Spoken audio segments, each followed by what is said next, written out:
Hi, folks. For the first time in human history, we, the people, have technology that can analyze millions of information sources in seconds. It can spot patterns that are invisible to the human eye. And it can help ordinary citizens understand the complex threats to our democracy. It doesn't really matter where you sit on the political spectrum in this country. We all seem to agree on one thing.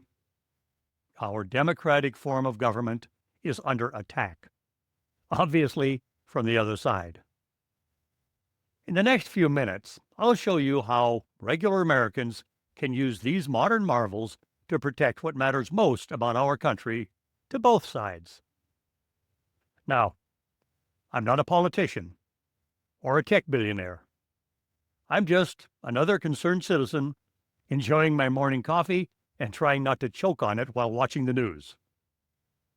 But instead of feeling informed, I found myself spiraling into a thought experiment. One part historical reflection, one part civic dread.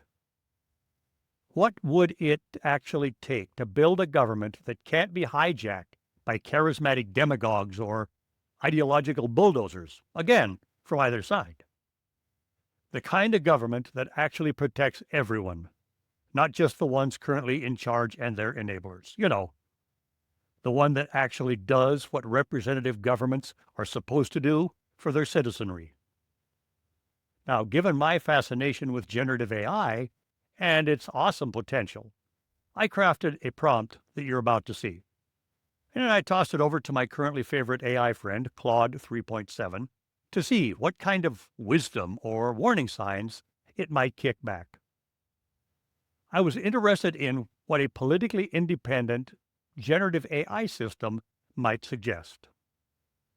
Spoiler alert, the answers were fascinating, a little unsettling, and I hope a whole lot inspiring. So here's the prompt. You are an expert at political history of the world. Given all of the various forms of representative government throughout history, how would you structure a government that includes resilient guardrails against any group imposing their will upon others? What values should the government enforce? And how can those values be protected against demagoguery and corruption? So that's my big existential question about designing a government that actually protects everyone from tyranny. Let's see if Claude can save the American democracy. Let's unpack his response section by section, shall we? First, Claude suggests separated and balanced powers. Revolutionary concept, right? Dividing authority between branches of government to prevent a concentration of power. Montesquieu would be so proud that we're still recycling his greatest hits from the 1700s. But here's the thing. Our current three-branch system is clearly showing its age. When one branch can stack another branch with loyalists, and the third branch can be paralyzed through procedural manipulation, is this really the bulletproof system we've been longing for? Though I do appreciate Claude mentioning that this needs to include robust checks and balances. Good, but the devil is always in the detail, right? What makes a check robust versus merely something decorative? Next, federalism and subsidiarity. This distribution of power between national, regional, and local levels makes intuitive sense. But it also creates an interesting tension. How do you balance local autonomy against protecting minority rights everywhere? The American experiment has shown that, quote, states' rights, unquote, can be weaponized to deny basic rights to vulnerable groups.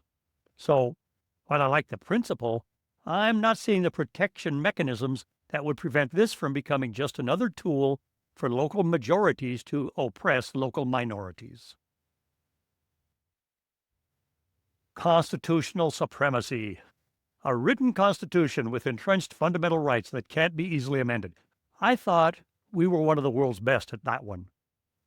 But it does raise the question, how do you balance stability against adaptability? If the Constitution is too difficult to change, you risk being governed by the dead hand of the past. It becomes challenging to react to the shifting sands of global politics. On the other hand, if it's too easy to change, you lose the very protection against majoritarian impulses. Now, Claude doesn't really address this tension. I may have to dig deeper into that. Independent judiciary. Here, Claude is on solid grounds. Courts need genuine independence to serve as a check on power. But the response doesn't address how to actually ensure that independence when the judges are appointed by the very people they're supposed to check. Like, how do you ensure independence when the appointment of the judges is a political process? I think that's a pretty significant challenge. Electoral system design. Like this has never been suggested before. Claude suggests combining proportional representation with constituency representation. That moves beyond the winner-takes-all approach that tends to exacerbate polarization. Now, I want to hear more about this, but first, let's see what else Claude has to say about those core values I was asking for. When it comes to the values that governments should protect, Claude gives me a fairly standard liberal democratic principle list. Individual liberty, equality before the law, rule of law, and pluralism. These aren't controversial, but they're also not very distinctive. They sound pretty much like any politician's speech when it's time to get elected or reelected. I'm going to need something a lot more insightful about how these values might be balanced when they inevitably come into conflict. Finally, Claude outlines protections against demagoguery and corruption. I like the ideas around institutional firewalls, term limits, transparency mechanisms, civic education, and economic safeguards. But again, those are all the principles that I thought in my youth were the bedrock of our American democracy. Of course, term limits have never been applied to members of Congress, and given that they're the ones that would have to prove the law, I'm not going to hold my breath on that. I do acknowledge that they are a double-edged sword. Make the term limit too short, and politicians don't have time to learn how to do their job well.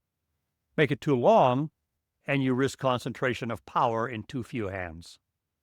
Lord knows we have enough of that already. But what's missing, and I think this is crucial, is any real discussion of enforcement, because here's the problem. Who watches the watchers? If all of your beautiful independent institutions and transparency mechanisms are ultimately enforced by the same executive branch that might be captured by a demagogue, well, you can see the potential problem. Paper protections mean nothing without effective, independent enforcement. Now, overall, the AI has given me a solid starting framework, kind of a democratic governance greatest hits compilation. It's not revolutionary, but it identifies key pressure points in any representative system.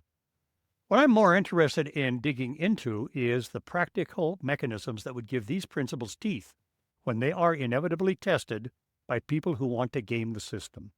Now, having established these foundational principles of resilient governance, our next videos are going to examine how the current U.S. democratic system measures up against these ideals, and, crucially, how generative AI technologies might help us identify and resolve any gaps that we might discover. So from enhancing civic participation and improving transparency to detecting misinformation and modeling policy outcomes, AI offers unprecedented tools for strengthening democratic institutions. But these technologies come with their own risks and challenges. That's what we need to talk about. If you find this exploration of democratic principles valuable, please share your thoughts in the comments below. What role do you think generative AI could play in revitalizing democracy? What concerns you the most? Your perspectives help shape our ongoing dialogue. And as always, if you'd like to continue this journey exploring how technology and governance intersect, please like and subscribe. Together, we can reimagine what democracy means in the AI era.